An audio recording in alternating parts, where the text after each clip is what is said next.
Graça e paz, minha irmã querida e meu irmão querido, Salmo 128. Louvado seja o Senhor Jesus pela tua vida e louvado seja o Senhor Jesus pela minha vida. Para você que ainda não me conhece, meu nome é Giovana Cristina, eu sou a líder das intercessoras do Relógio Mundial de Oração, que tem por objetivo orar por você e pela sua família, sempre despertando em você a fé de que é orando uns pelos outros que nós seremos curados e que a oração de um justo ela pode muito em seus efeitos. E quem é o justo? Eu e você que cremos que Jesus Cristo é o Senhor e Salvador. E qual que é a palavra de ordem para o dia de hoje, para hoje? Minha irmã e meu irmão, aprenda a orar, sempre identificando o outro pela palavra de Deus. Aí você vai me perguntar, mas o que é isso, minha irmã? Então preste atenção, porque esse vai ser o tema da nossa conversa de hoje, do nosso estudo de hoje, que está tremendo em nome do Senhor Jesus. Amém? Então vamos orar? Deus querido, Deus de amor, Deus de bondade, Deus de fidelidade. Jesus Cristo nos abençoe a nossa casa, a nossa família, os nossos projetos, todo o desejo do nosso coração, Pai. A tua palavra fala que o homem pode fazer planos, mas a palavra certa, a resposta certa, vem do coração do Senhor, vem da boca do Senhor. Então nos abençoa, Pai. Abençoa a nossa família, Pai, em nome do Senhor Jesus. Toda inquietação nós entregamos nas tuas santas mãos, porque sabemos que o Senhor é poderoso para fazer em nome do Senhor Jesus, Pai querido. Tenha misericórdia de nós que somos filhos e tenha misericórdia daqueles que ainda não são, porque o Senhor teve misericórdia de Abraão, o Senhor amou Abraão, mas por amor dele o Senhor teve misericórdia de Ló também. Amém? Então nós te agradecemos, Pai, te agradecemos e te louvamos, Pai, em nome do Senhor Jesus. Eu te peço como igreja. Amém, minha irmã? Amém, meu irmão? Então vamos ao nosso estudo de hoje. Bem, então como foi dito no nosso estudo de ontem, tá? Aqui a partir do versículo 7, então começa Moisés então começa a dizer para o povo de Israel a razão pela qual eles foram chamados, os motivos, né? Pelo qual eles foram chamados de dura serviço. Ontem nós explicamos o que significa dura serviço, né? Então, um dos motivos pelo qual eles estavam sendo considerados como sendo um povo de dura serviço, né? Está bem dito aqui no versículo 8, tá? O primeiro motivo era que foi o pecado do bezerro de ouro, né? Do bezerro de ouro. Porque Moisés diz assim: pois em Horebe provocaste a ira do Senhor, tanto que o Senhor te indignou contra vós para vos destruir. Então esse foi o pecado do bezerro de ouro. E aí depois no versículo 9, ele fala que ele estava ali no monte, né? Que ele estava ali no monte e que ele subiu para receber as tábuas da lei, né? As 2 tábuas da aliança, né? Para receber os 10 mandamentos do Senhor. Que desses 10 mandamentos deram origem aos 613, que nós chamamos de Torá, e uns chamam de Pentateuco, né? Então, Moisés diz que ele ficou ali 40 dias e 40 noites sem comer e sem beber.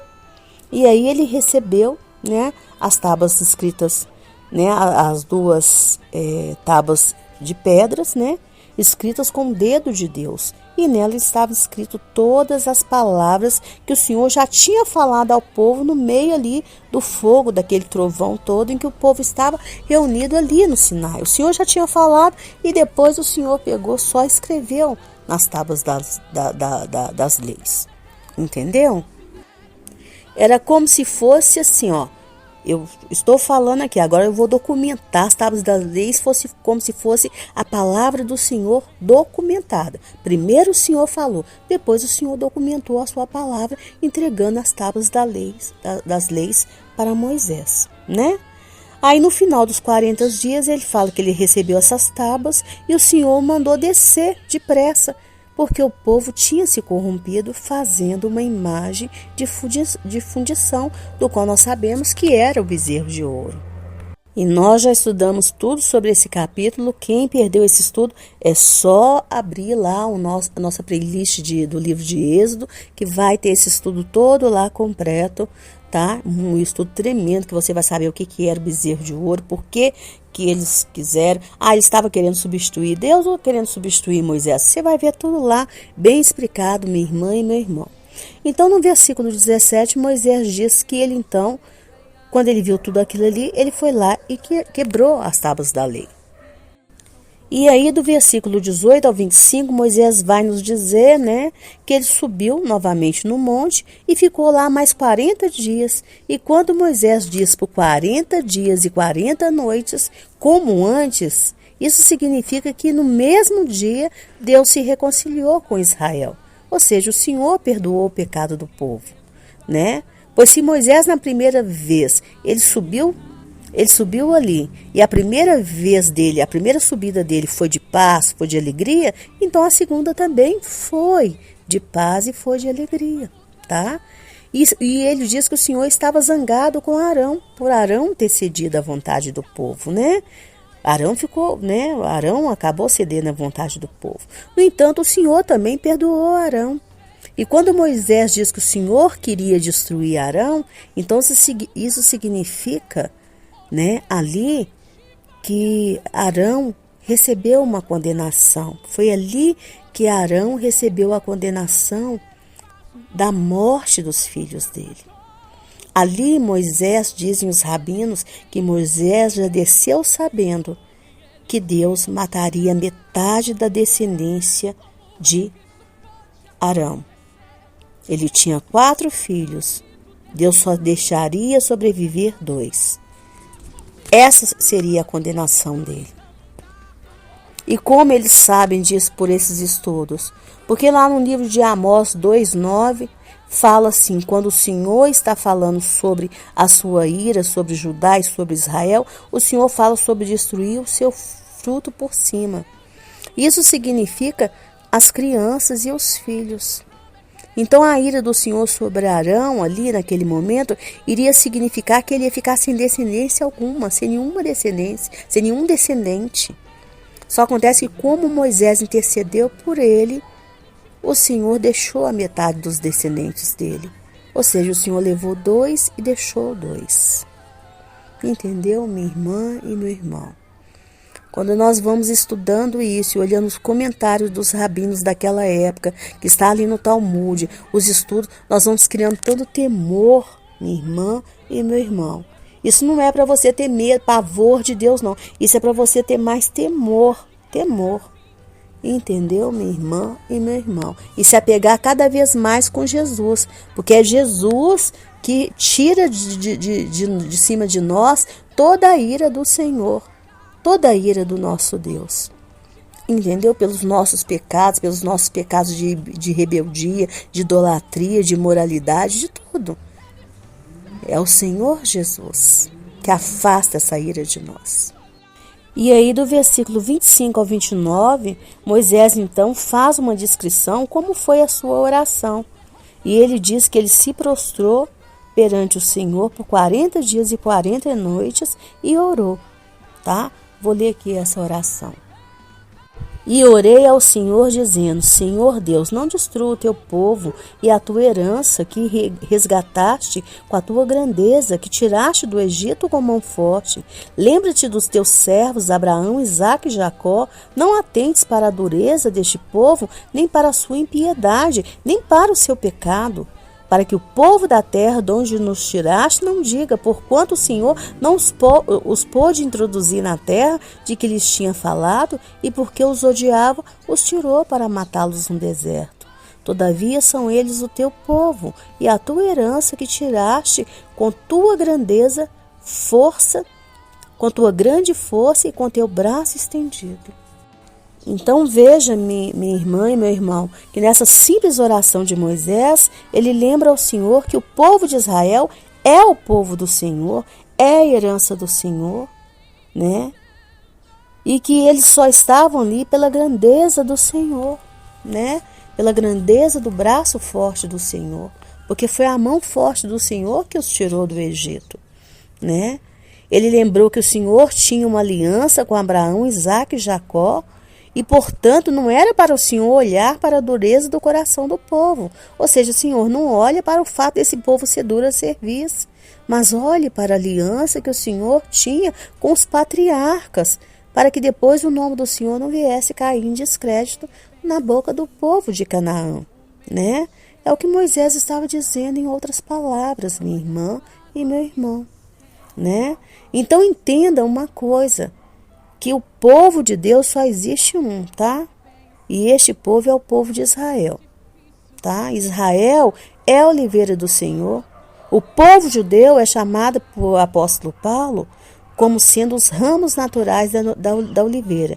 E nós, gentios, nós que não somos de Israel, que não somos povo de Israel, nós fomos enxertados nessa oliveira, né, que é Israel. Então nós, igrejas gentílicas, né, que somos crentes em Cristo Jesus, nós nos tornamos parte também do povo de Deus, juntamente com Israel. Nós não somos o Israel de Deus, entendeu? Como a teologia da substituição, você pode pesquisar aí no Google o que é a teologia da substituição, que tirou Israel, jogou Israel fora, abandonou Israel e falou, ó, a igreja é o Israel de Deus. Não, nós não somos. Nós, junto com Israel, nós se tornamos o Israel de Deus, nós se tornamos o povo de Deus. Mas Israel é o povo de Deus, o povo de Deus é Israel, entendeu? Entendeu, minha irmã? Então entenda que Israel é Israel, igreja é igreja. E em Jesus, que é o descendente, né, legítimo de Abraão, então todas as famílias da terra serão benditas, tá? Mas também há uma promessa de que todo Israel será salvo. Ah, irmã, e você pode me perguntar, irmã, então eles não precisam de Jesus? Então eles não precisam de salvação? Claro que sim, mas há uma promessa lá em Romanos 11:26 que eles serão salvos, que todos eles serão salvos, tá? E isso vai acontecer quando? Quando chegar a plenitude da conversão dos gentios, ou seja, quando atingir um número certo de conversão dos gentios, dos povos que não são judeus, que não são do povo de Israel. E essa plenitude, quem sabe, é só o Senhor, nós não sabemos. Por isso que nós temos que evangelizar o máximo de pessoas, temos que pregar Cristo para as nações, porque nós não sabemos quando que é essa plenitude. Pode ser que essa plenitude já tenha chegado, o Senhor fala, vai ser agora, vai ser hoje, vai ser amanhã. Entendeu, minha irmã e meu irmão? É o que a palavra diz, é o que os teólogos mais concordam, é o ensino que os teólogos mais afirmam, que os rabinos mais afirmam, entendeu? Eu estou te passando aqui a concordância, entendeu, minha irmã? Não são os absurdos que existem, é a concordância, tá? Mas qual é a sabedoria que o Espírito Santo quer nos trazer para o dia de hoje?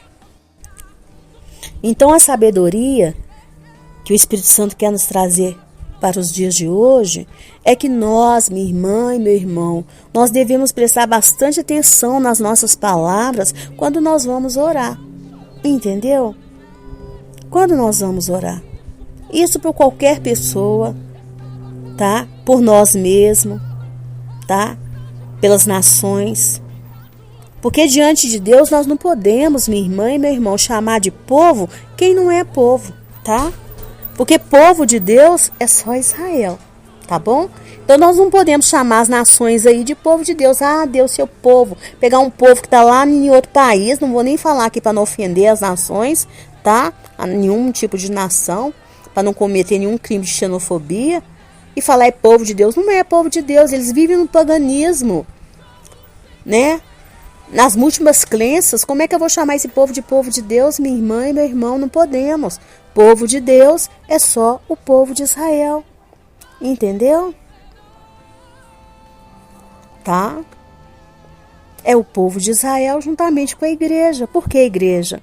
Porque a igreja foi enxertada na oliveira por meio de Jesus, o legítimo descendente de Abraão, o legítimo herdeiro ali. Entendeu? Então, minha irmã, e quanto a nós? Nós também não podemos dizer que nós somos servos de Deus, servos do Senhor, se nós não somos obedientes à palavra de Deus. Se nós não somos obedientes à palavra de Deus em tudo, não podemos dizer, Senhor, eu sou tua serva. É tua serva mesmo? Será que é? Será que você está procurando obedecer a Deus em tudo? Porque Davi era um homem segundo o coração de Deus, ou seja, dentro daquilo que Deus tinha para ele estava obedecendo o Senhor em tudo, ele estava procurando cumprir tudo, obedecer tudo, andar em obediência a tudo. Não significava que o Davi era perfeito, não. Entendeu, minha irmã? Entendeu, meu irmão? Né? E nós não podemos chamar de filhos de Deus pessoas que ainda não aceitaram Jesus como Senhor e Salvador. Porque senão seria uma ofensa para o plano de salvação de Deus, minha irmã e meu irmão. Tem muitas pessoas aí chamando pessoas que não aceitaram Jesus como Senhor e Salvador de filho. Ah, porque eu não quero ofender minha mãe, porque eu não quero ofender meu irmão, porque eu não quero ofender meu amigo. Ah, Senhor, ela é sua filha. Quando vai orar para a pessoa, fala assim, Senhor, ela é sua filha. Não, não é filha, não. Ela aceitou Jesus, ela tem Senhor, Jesus como único Senhor e Salvador. Ele tem? Se não tem, não é, minha irmã, não é, meu irmão. Pode ser seu irmão querido, pode ser sua irmã querida, mas não tem. Eu já vi pessoas aí chamar pessoas que servem a ídolos de serva. Senhor, a sua serva, minha mãe foi sua serva. Não é serva, está servindo a quem? Está servindo ao ídolo dela lá. Que isso, minha irmã e meu irmão, não vamos ofender o nosso Deus, não podemos ofender ao nosso Senhor, não podemos ofender o plano de salvação do Senhor para todos os homens. Não podemos, temos que orar da maneira correta. Eu ontem estava falando com uma amiga, eu falei com ela assim, olha, por que o Senhor pediu a Maristela Miranda para poder fazer, a minha irmã querida, para fazer as orações do grupo? Porque ela vem com esse espírito de mansidão fazendo a oração. E eu fico na concordância, porque eu sou da guerra. Eu venho para a guerra mesmo e falo, Senhor, olha o que esse homem está fazendo. Tem de misericórdia, Pai, mas tem de piedade, porque se o Senhor levar hoje, para onde que vai? Vai para o inferno, esse infeliz vai para o inferno, Senhor. Olha as obras dele, Pai. Mas, Senhor, se o Senhor levar, para onde que vai? Ô Pai, é o Senhor que não quer que ninguém pereça, mas que tenha salvação. Eu fico lembrando, Deus, de quanto Ele é amoroso, de como Ele ama. De como Ele ama. É como se eu dissesse, Pai, eu nem conheço, mas o Senhor é que ama. Olha a sua palavra, Pai. E aí eu vejo um milagre acontecer. Por isso que eu prefiro ficar, na intercessão. Na intercessão, porque se eu for fazer essa oração, né, ali todos os dias, eu vou até escandalizar. Eu vou até te escandalizar, minha irmã. Eu vou até te escandalizar, meu irmão. Essas orações eu faço ali, no meu quarto, na madrugada, na manhã cedinho, amanhecendo o dia. Entendeu? Porque eu falo com o Senhor exatamente aquilo que a pessoa é. E eu vejo Deus respondendo, aleluia, para a glória do nome dele. Então, minha irmã e meu irmão, como que nós podemos orar por pessoas que não são salvas, por nações, por familiares, né, que estão em pecado, tá? Aí você vai olhar lá para Moisés, você vai ver que ele se prostrou, né? E ele orou pelo irmão dele, ele se humilhou ali. E ele ali mostrou total dependência do Senhor, porque se prostrar é mostrar total dependência do Senhor, é ter o coração contrito e humilhado. E o Senhor perdoou, mas o Senhor também disse para ele ali a sentença também, a sentença de Arão. Você acha que Arão ia ficar como indesculpável diante de Deus? Coitadinho de Arão, né? Tadinho. Não ia. Porque quando nós pecamos, minha irmã e meu irmão, nós que conhecemos a palavra, muitos, olhando o nosso testemunho, pecam também. Vacilam também por causa do nosso mau testemunho. Por isso que as consequências do nosso pecado vêm, mesmo o Senhor nos perdoando. Mesmo o Senhor nos perdoando e não tirando de nós a salvação. Entendeu, minha irmã? Entendeu, meu irmão? Então ali o Moisés disse, Senhor, eles são seu povo, porque realmente Israel é povo de Deus, né? Então quando nós vamos falar da nossa família, infelizmente, nós não podemos dizer, Senhor, é seu povo, são seus filhos, nós não podemos dizer isso, não podemos, minha irmã e meu irmão. A menos que tenha alguém aí do outro lado me ouvindo que seja um judeu. Não pode, não pode. Mas você pode citar João 3,16. Senhor, o Senhor amou o mundo de tal maneira que deu seu único filho para que todo aquele que nele crê não pereça, mas tenha vida eterna. Senhor, eu creio e eu desejo não perecer com toda a minha família. Tenha misericórdia, tenha piedade. Tenha piedade, tenha misericórdia. Não existe pessoa que mais ama esse povo do que o Senhor, não, Pai. Porque se o Senhor não amasse eles, o Senhor não tinha enviado Jesus. O Senhor não tinha enviado Jesus. Aí, minha irmã e meu irmão, você pode citar 1 Timóteo 2, do 3 ao 4, que diz lá assim, né? Que diz 3 a 4, né? Porque isso é bom e agradável diante de Deus, nosso Salvador, que quer que todos os homens sejam salvos e venham ao conhecimento da verdade. Então, fala, Senhor, o interesse maior da salvação é do Senhor. É do Senhor, Pai. É do Senhor, né? E lá em 2 Pedro 3,9 diz a mesma coisa. O Senhor não retarda a sua promessa, ainda que alguns a tempo tardia, mas é longânimo para conosco, não querendo que alguns se percam, senão que todos venham se arrepender. Venham se arrepender-se. Então tem que falar, Senhor, o Senhor tem interesse no arrependimento. Se essa vida for ceifada, eu oro por muitas pessoas que estão doentes, e eu falo que não conhecem o Senhor, que estão em pecado. Eu sei que essas doenças são consequências de pecado. E eu falo, Senhor, tende misericórdia, meu Deus, porque se essa vida for ceifada, para onde que ela vai agora, Pai? Porque a ida é imediata, para onde que ela vai agora, Pai? Então tende misericórdia, Deus.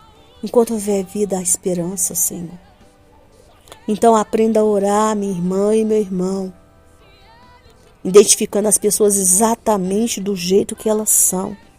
Às vezes, minha irmã e meus irmãos, as nossas orações, elas não passam do teto. Sabe por que elas não são atendidas? Porque nós não sabemos orar como convém. Nós nos apresentamos diante de Deus, tá? Com muitas petições, mas achando que nós temos algum direito. Com o coração ali arrogante, achando que a gente tem algum direito. Moisés não, Moisés ele se prostrou ali diante de Deus. Ele sabia que o povo não tinha nenhum direito naquele momento. Era nenhum direito, que o povo merecia realmente morrer naquele momento. É ser fuzilado, queimado pelo Senhor. Tanto que o Senhor já tinha dito, Moisés, é a partir de você que eu vou começar uma nova nação. Porque o Senhor não ia anular a aliança que ele tinha feito com os patriarcas, não ia, porque Moisés era descendente dos patriarcas. O Senhor não ia invalidar a sua palavra. Por isso que Moisés se prostrou e falou, Senhor, tende misericórdia. Ele sabia que o povo não tinha nenhum direito. E a gente às vezes se apresenta diante do Senhor achando que tem direito. Chama de filho aquele que não é filho, aquele que está na torpeza. Ah, mas ele tem um bom coração, Senhor. Meu filho tem um bom coração. Você é onisciente, você sabe quais são os pensamentos perversos que estão na mente do seu filho, minha irmã. Eu não ouso falar isso com o Senhor, que ninguém tem bom coração. Pelo contrário, eu oro todo dia para o Senhor mudar o meu coração. Como é que eu vou falar com o Senhor que o outro tem um bom coração? Eu não falo, eu falo, Senhor, tira, muda a índole. Porque a maldade eu consigo ver pelas atitudes, mas o bom coração fica difícil. Eu falo, Senhor, muda a índole, muda o caráter. Eu peço ao Senhor para mudar todos os dias, né? Então é isso que a gente tem que fazer. Sabe? Moisés lembrou o Senhor da promessa feita aos patriarcas, então nós temos que lembrar o Senhor da palavra dele, da promessa, da vontade, que o Senhor não quer que ninguém se perca, que o Senhor enviou Jesus por amor, Então que o Senhor, não tem ninguém que ama mais do que o Senhor, E o amor de Deus é o quê? Jesus, é Jesus. Ô Senhor, em nome de Jesus, que representa o seu amor, todo o seu amor, tende misericórdia dessa vida, meu Deus. Porque se o Senhor ceifar essa vida agora, acabou, meu Deus, acabou. Entenda uma coisa, meu irmão e minha irmã, quando uma vida é ceifada, não existe esse negócio de feitiçaria. Não, é Deus que decidiu acabar com aquela vida. Porque só o Senhor dá a vida e só o Senhor tira. Entendeu? Nós temos que entender isso, parar com esse negócio, com esses ranços, com essas revoltas. Nós temos que nos entender cada vez mais é com o Senhor. É com Ele que nós temos que discutir a nossa relação de insatisfação. Às vezes ficamos aí discutindo a nossa relação de insatisfação com processos, com mágoas, com ressentimento. Não, temos que discutir com o Senhor. Falar, Senhor, o porquê de tudo? Me explica. Acalma o meu coração, traz paz para o meu coração. Entendeu, minha irmã e meu irmão? Então vamos aprender em nome do Senhor Jesus. Tá? Vamos aprender a explicar a todas as pessoas, a orar, explicando todas as pessoas por meio da oração, por meio da palavra, identificando todas as pessoas por meio da palavra, em nome do Senhor Jesus. Para que as nossas orações se tornem orações mais eficientes, em nome do Senhor Jesus. Amém? Espero ter te ajudado tremendamente com esse estudo, em nome do Senhor Jesus. E eu volto amanhã, se o Senhor assim permitir. Mas não perca mais tarde a oração que é feita com a nossa querida irmã Maristela Miranda, em nome do Senhor Jesus, que ela volta mais tarde fazendo a nossa oração das 18 horas. Tá bom? Um beijo, fique com Deus. Amo você, que o Senhor te abençoe, que o Senhor te guarde, que o Senhor te prospere, que o Senhor te torne cada vez mais dizimista, fiel, ofertante da casa do Senhor, sustentadores de profetas e de missionário, em nome do Senhor Jesus, tá? Em nome do Senhor Jesus. Que chegar na presença dele, ganhar aquele abraço gostoso e ouvir o entra bendito de meu Pai seja sua maior ambição, mas que até lá você colabore para que toda a sua família seja transformada na família do Salmo 128. Um beijo, fique com Deus, amo você.